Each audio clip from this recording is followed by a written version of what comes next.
Welcome to the Well Seasoned Librarian Podcast. I'm your host, Dean Jones, and today I'm happy to be talking with food writer Rinku Bhattacharya, who is well known for her blog Spice Chronicles and in her journal news column Spices and Seasons. Rinku is the author of the Bengali 5-Spice Chronicles and is the winner of the Gourmand World Cookbook Awards in 2013 for Best Indian Cuisine for this book. Rinku, welcome to the podcast. Thanks. Thank you for having me. So can you talk about where you grew up? So I spent a large part of my childhood in Kolkata, India. But interestingly enough, my father's job took him traveling quite a bit. So I've spent bits and pieces in various parts of the world, quite a bit in Africa, a little bit in Europe, a little bit in Far East Asia. But I think, again, if I have to sum it, I think bulk of it is in India. With a lot of travel, they must have a lot of wonderful food memories. What are some of your earliest food memories? Earliest food memories take me back to my grandmother's kitchen. I know this sounds very cliched, except it's not so much that I did a lot of cooking then. See, she was supposed to babysit me. So what she did is she found a place, and she had to do her cooking. So she found a spot for me, and I used to hang around her kitchen. And what she did is she talked through a lot of her cooking, because essentially that was her way of engaging a kid so that she could do her work and continue with her cooking. What's funny is now, when I do a lot of cooking, a lot of what she said, subconsciously, I guess I've absorbed. Other food memories are just me playing in the kitchen. For whatever reason, I think I still do, cooking and working with food, both very therapeutic and very creative. I'm not, by any stretch of imagination, a food scientist in that I'm not precise. I like to play with, I do read a lot and research a lot, but after that, I fold it into my style of cooking. It's funny, I was reading a book recently by Dan Adhoot, and it's called Undercooked. And it's interesting because I think that oftentimes either a parent or a grandparent can be somebody who kind of ushers in food as a touchstone for us, be it in cooking or eating or both. It could be something that can be very pivotal in our lives. And I think it's often like a touchstone for me. Like my grandmother taught me how to cook a lot of things, a lot of Southern food. And that for me has been a touchstone in my life. And I think that oftentimes I like to cook because it's very soothing and it kind of takes me back to that touchstone. Do you think it's the same for you? I think so. I mean, I think, and in fact, like my mother often mentions this, she's a great cook and did sort of a fair amount of our cooking. It's not like, but the difference between her and, let's say, my grandmother, my mother, it was an everyday thing that needs to be done.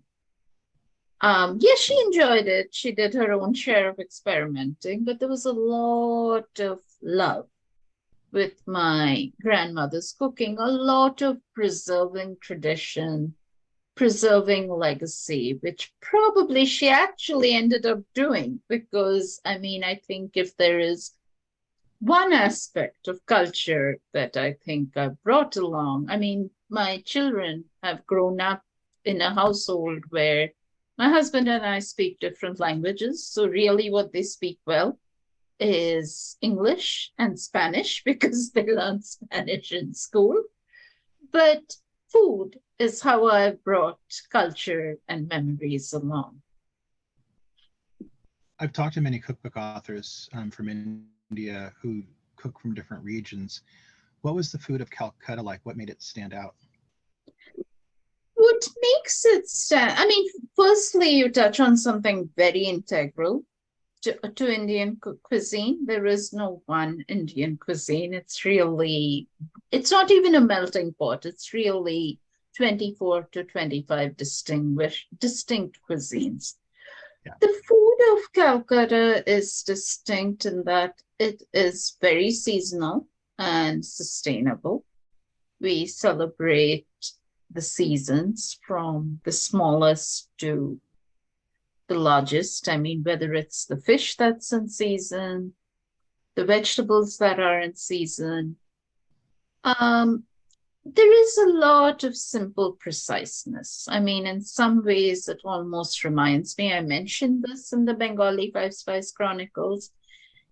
In some ways, it almost reminds me of French cuisine in that little nuances make a huge difference. I mean, particularly if you're a purist like my mother, she is not at all irreverent in her spicing, in that I love playing with flavors. If I see something, I'll say, oh, great, you know what? There's tamarind lying around. Let me add it instead of lime juice. There is a lot of respect for ingredients. And I think Bengalis really proverbially live to eat. Their food shapes justifies almost everything. You can hear of someone going to a wedding. The first thing someone else will ask them, oh, how was the food? Not how it was. Or if I go somewhere, my mother will still tell me, let's say I went somewhere, I've traveled. The first thing she asked me, were you able to eat properly? Did you like the food? Those are. My daughter just left for college last year. I mean, she was fine. She asked me, is she coping with school? And after that, she told me, is the food okay? I love that. We know you mainly as a writer. At what point in your life, where was the aha moment where you decided, you know what, I'm going to be a writer? It's interesting. Yes, with my blog and the books, I do write a lot. But when I think of myself, I really think of myself as a passionate home cook who tells stories about her food. So I love cooking. The writing really evolves because I want to talk to people about the food I cook, about. So I connect with the world in some ways through food. I mean, whether it is, back in New York, I'm very obsessed with maple syrup. So whether it is sharing emotions about that, writing is the means to an end, but it's really when I'm excited about something I've cooked, that's where the writing part comes in. When did you decide to write your blog, Spice Chronicles? Spice Chronicles is now, because what's very interesting, I'm actually doing with a once over in that I am weeding through unnecessary stuff. It is now, the oldest posts, it looks like, were 2007. Wow. Yes, it's one of those old dinosaur blogs before we knew a lot about this whole world of mechanics, SEO, what have you. I started it really as a place to keep recipes. I still use it for that purpose, but that's not the only reason I write the blog. People would ask me for recipes. I just thought it's a good, convenient way. My children, when they were very young, I was more homebound than not. And I thought this was a nice way to outreach, to communicate with the world. That was a time period when you began your blog where blogs just started coming out, I think. So you've been around for a while. What has been the feedback that you've gotten from your fans and your readers? So from what I can tell, I have a few loyalists.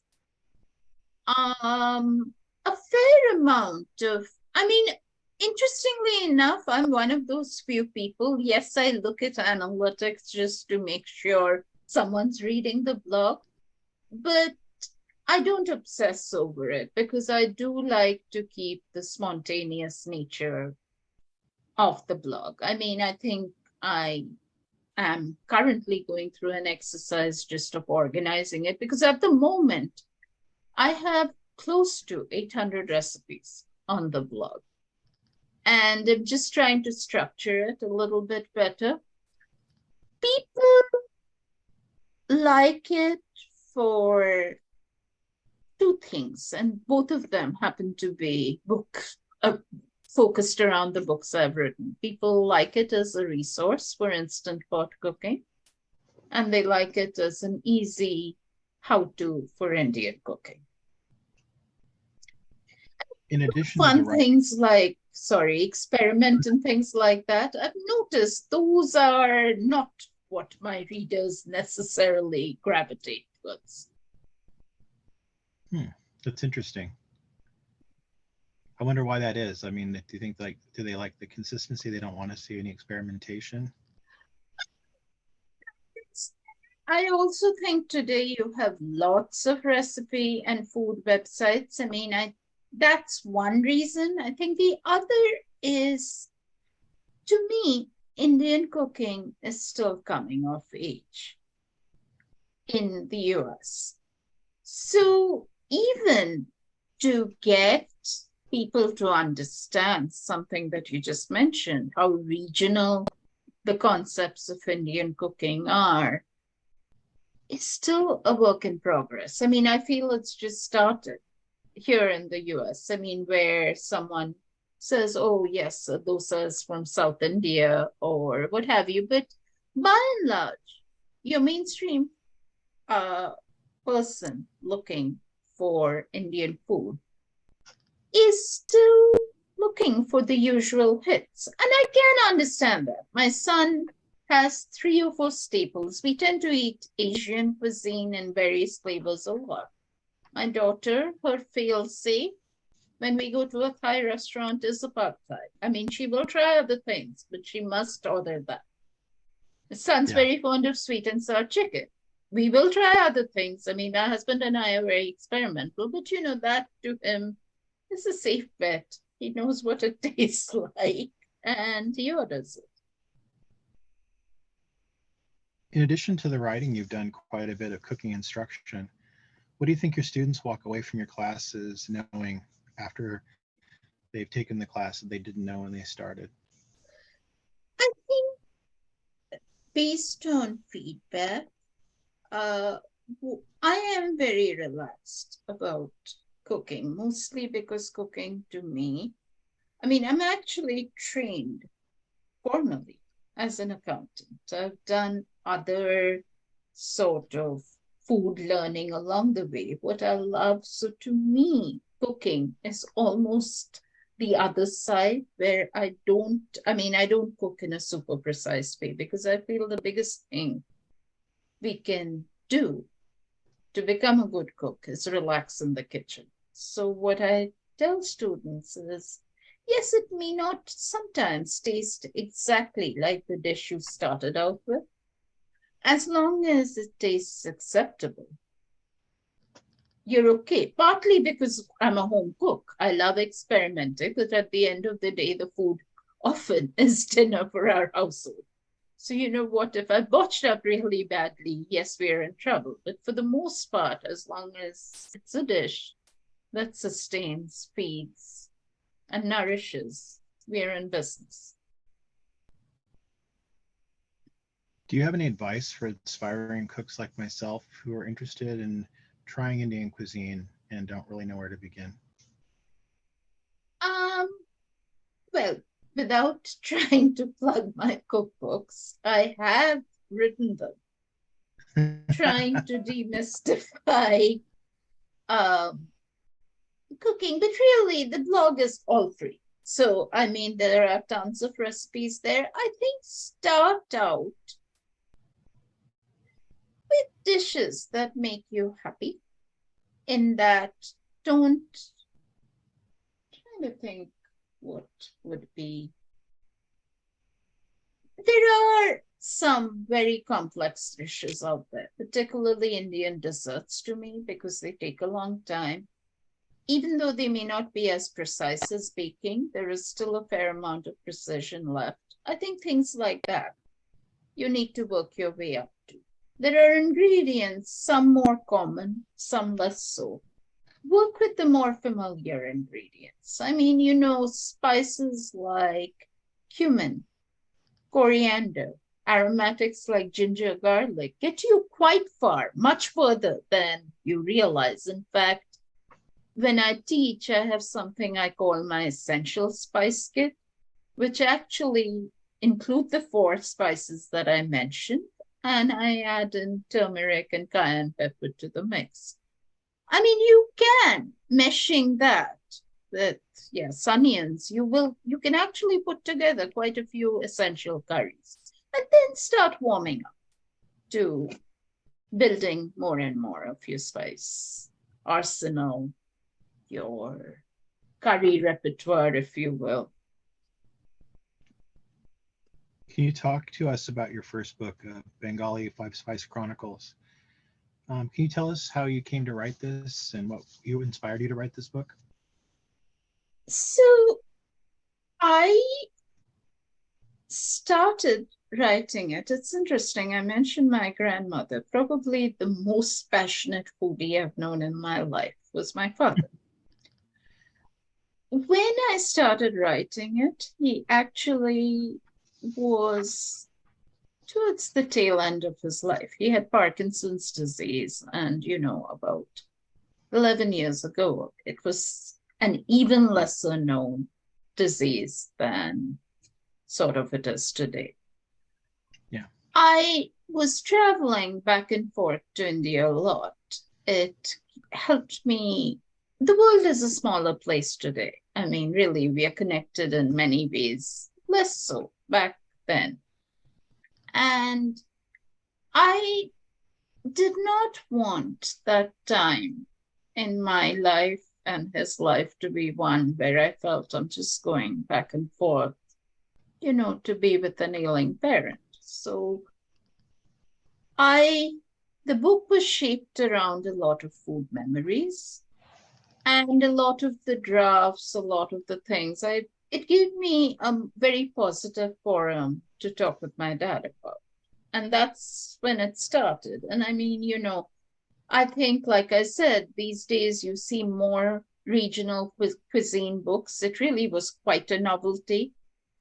I think the expanded edition, which came out in 2021, I've just taken my core book. I've added actually 60 recipes to the original, which these days is almost like another cookbook. But what I've done with the recipes that I added are slightly more contemporary recipes, including some more contemporary techniques. But really, to me, it's a very personal cookbook. So the year after this book came out, you won the Gourmand World Cookbook Award. This had to have been a great honor for you. Can you tell me how you felt about winning this award? Very surprised and humbled, to be very honest. Like I said, things evolved over time. I mean, today, yes, I spend quite a bit of time doing this. It's more formalized. I mean, I'm teaching a lot. Like I said, it's more than just something I hang out and do when my kids are asleep. But back then, really, I didn't think. I mean, it was a very personal cookbook. People still didn't know about Bengali cooking. So I was happy someone actually acknowledged and looked at this aspect of Bengali cooking and thought it was a good cookbook.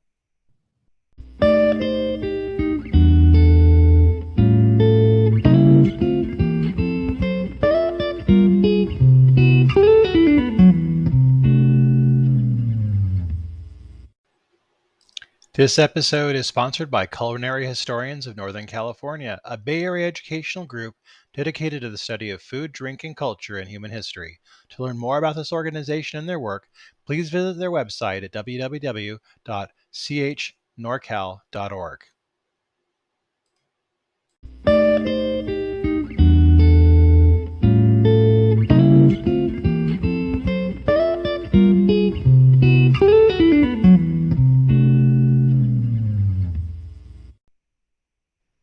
You've followed this book with spices and seasons, simple, sustainable Indian flavors. Talk about this book and what you wanted to say with this one.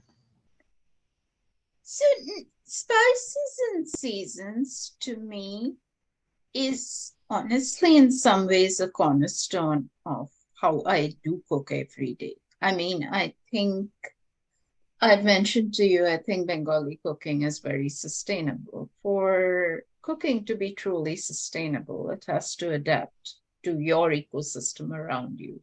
So the recipe is there. It's actually the cookbook that I teach the most from because the recipes are very simple. They also have a lot of the usual hits that you can find that people are very fond of, but a lot of what I've done with it is the sourcing of the ingredients are very local to me. So, for example, instead of using things like bottle gourd, which is a preferred squash, I use zucchini. The greens that I work with are kale, radish greens, things like that. I think when I think of the timing, that's probably 6 or 7 years ago. The sustainability movement still wasn't as established as it is. I still think here, this is just me. I think we think of sustainability as something, just like it's not as organic to our psyche as it should be. The moment I visit somewhere like India, I just realize people have no other way. It's not like that the average person is not a person with a lot of means. So they cook with what they have. They cook with the realities of what's available because often that is affordable. And, they can make life and money go a long way. I think for us, sustainability is a nice to have. And look, I will include myself into that mix. To be truly sustainable, you cook with what you have. I do that more often than I don't. But when I don't have something, look, I go and find whatever it is that I need. And I think true sustainability is when a person really says, listen, I don't have any other options. This is what my little plot is growing. And this is what I make do with. Sounds like, because that's becoming something that people I think are just talking about now. So it sounds like your book was fairly ahead of its time.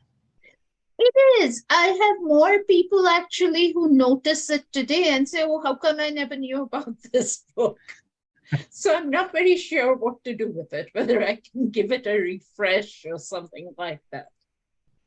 I just had someone who told me the other day, oh, I didn't know this is a great book. Can I get some? I was like, yes, it's been around for a while, but sure. I deal with that in the library every day. They go, I want this, or this. I'm like, oh, sure, here, this. And they go, wow, has this been around for a while? I'm like, yeah, the book's been out for years. And yes. They're kind of surprised. But I think a lot of it too is I'm seeing a decline from publishers in advertising and getting the word on books out there. I worked with books for a long time. I used to work in bookstores, and it seems like the advertising for books was much more robust than it is now. Do you think that's different or that's changed now? So, again, this is really out of my technical league, but yeah. I think if I have to think of myself as someone promoting themselves or promoting their books, I think for authors, there are more tools available.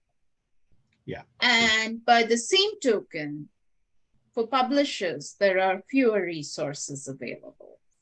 And I think the combination of that is that, and publishers have realized, look, at the end of the day, few people can advocate more for their books than the author themselves.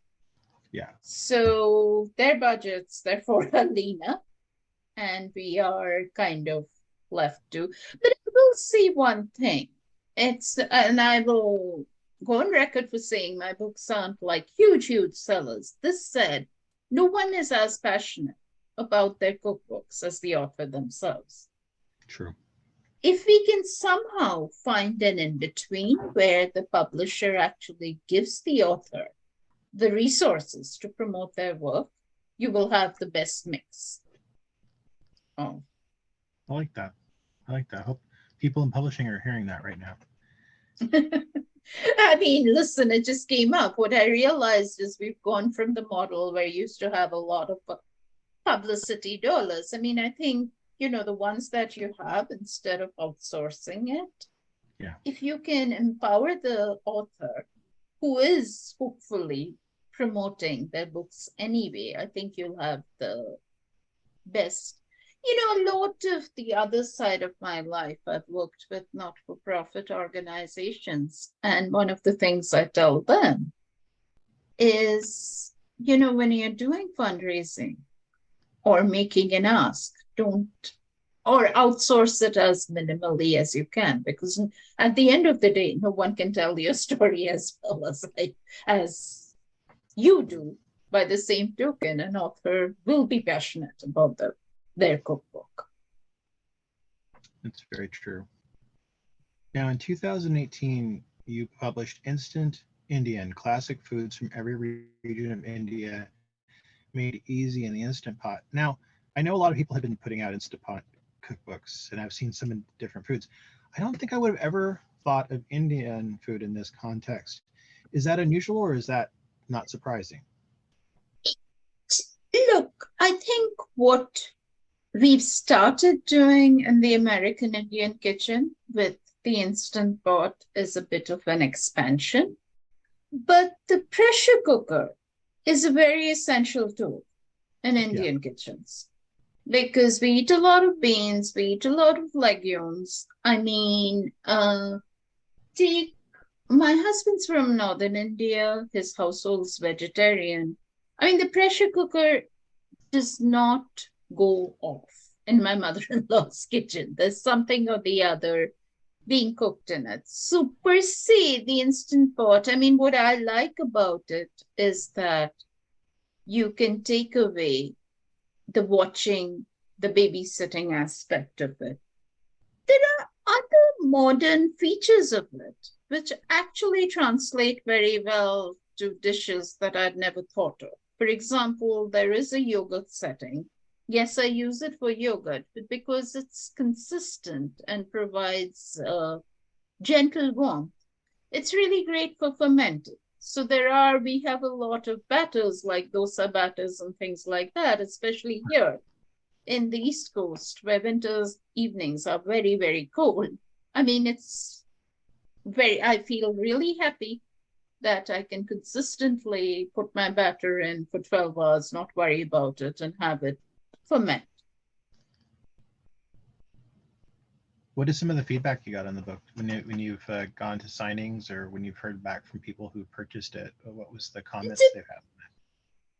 People do like it. I mean, I think what I've tried to do with all my books is introduce a dimension that probably people don't think about. So what makes Instant Indian unique from the other Indian Instant Pot cookbooks is it actually is also a cookbook about regional Indian cooking.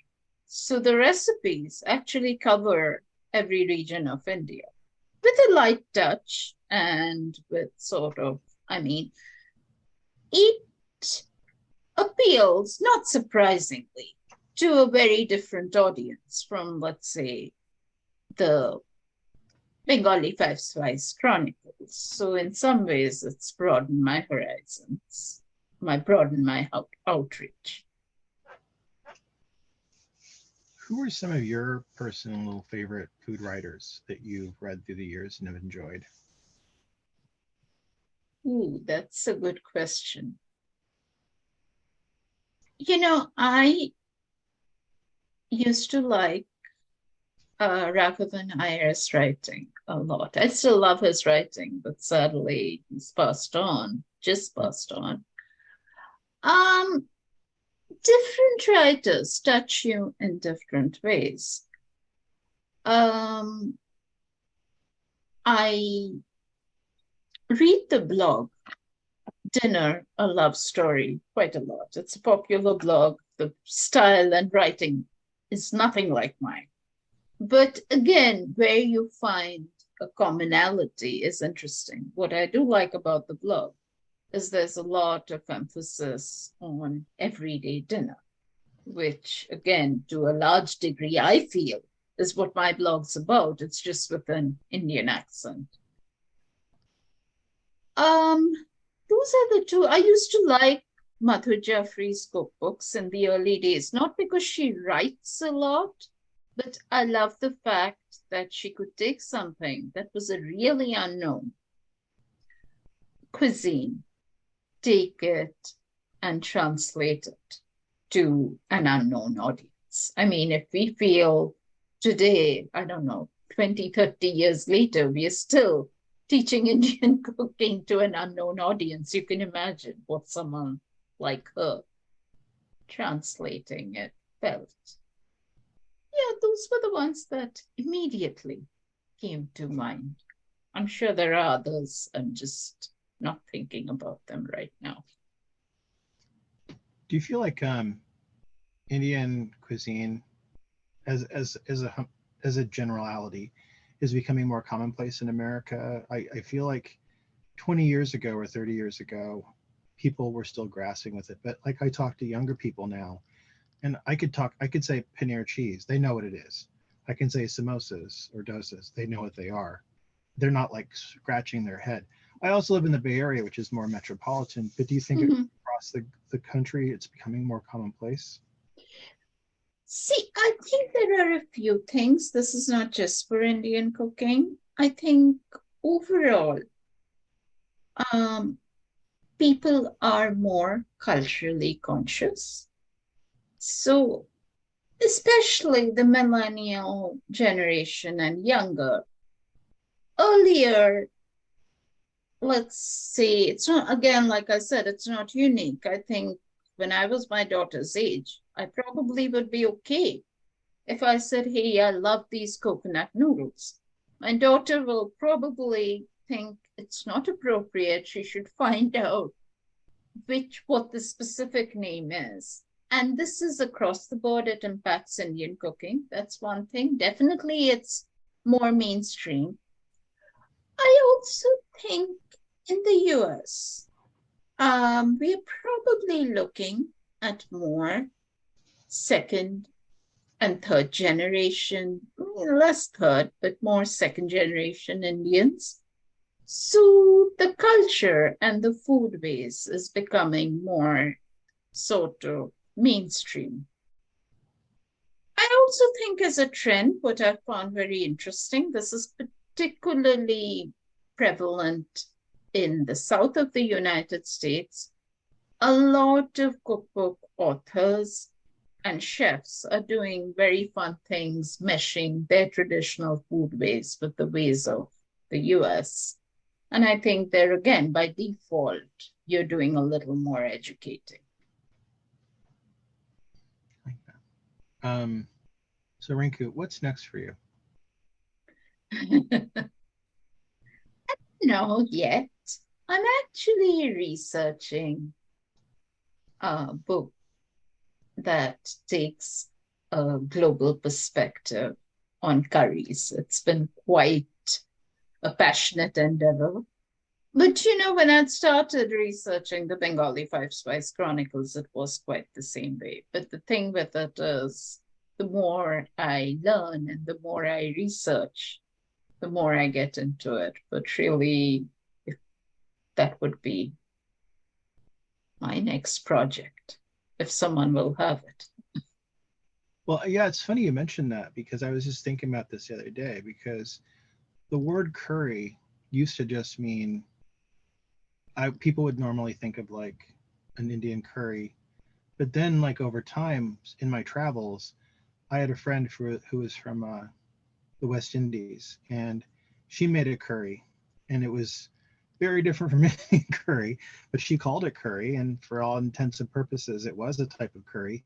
And then I've gone to pubs and had Rogan Josh, which is a British kind of a curry, but not really authentic. So I've had different. Oh, and then there's also Japanese curry. Mm-hmm. I've had, and that's a whole different animal too. And then there's Chinese restaurants often have curry. So do you think there's this kind of diaspora with the word curry? It's all over the place. It actually is, that's what I'm saying, to my surprise. I mean, what I've done, this is a working proposal. Actually, I have it by different, I mean, you have curries in all the 7 continents. Not sure about Antarctica, but the thing is, I've actually been to Antarctica, but don't think there's much curry there. But outside of that, I mean, what I've found is curry has traveled 2 ways. It has traveled following the spice trade and colonialism. And the second is through immigration. But most places have what they call curry. And what is very interesting, I think, in India and actually all of South Asia, the thing is, there are a lot of dishes that you would call curries, but people call them by their name, in that, like, assuming you want to define saag paneer as a kind of curry, it's its own name. We don't kind of call it, paneer curry. Or let's say even, I don't know, butter paneer, you give it its own name. Yeah. So a lot of what is original curry, if you will, actually they all have different names where they are in India. And it's not like we don't have a chicken curry or a fish curry, but it's usually a very pedestrian dish. The moment you get specific, the dish gets a name. That's funny you mentioned that too, because I think I've even heard of an African fish curry. I just feel like I'm just thinking about all these different curries I've heard from all the world. Have you ever had any of the Japanese curries? Yes. And you know how they originated, or at least how I heard they originated.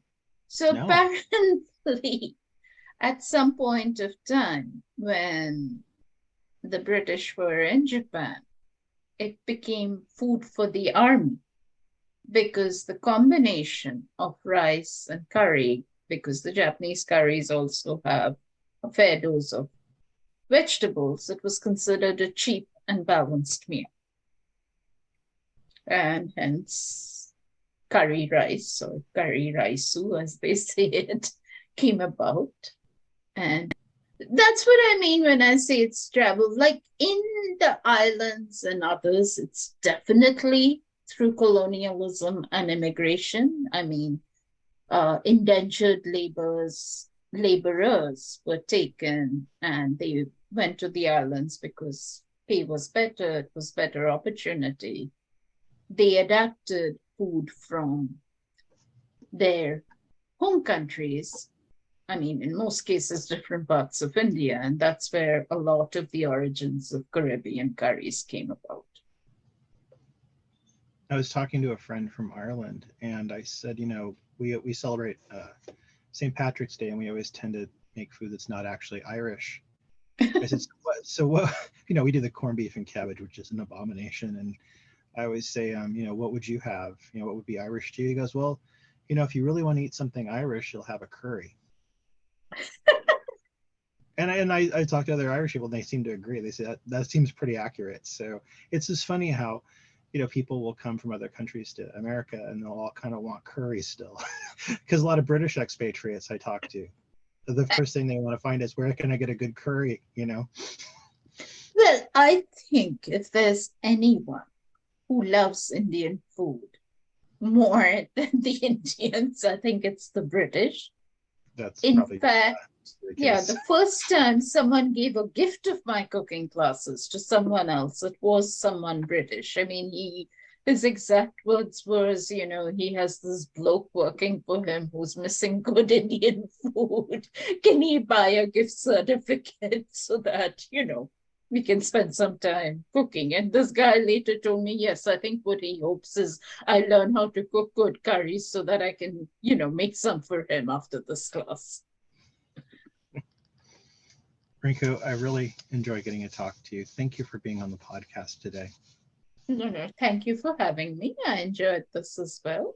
And for our listeners, I want to comment that the books that we've mentioned in this podcast will be listed in the biography, and you can purchase them online from Amazon or other major book retailers.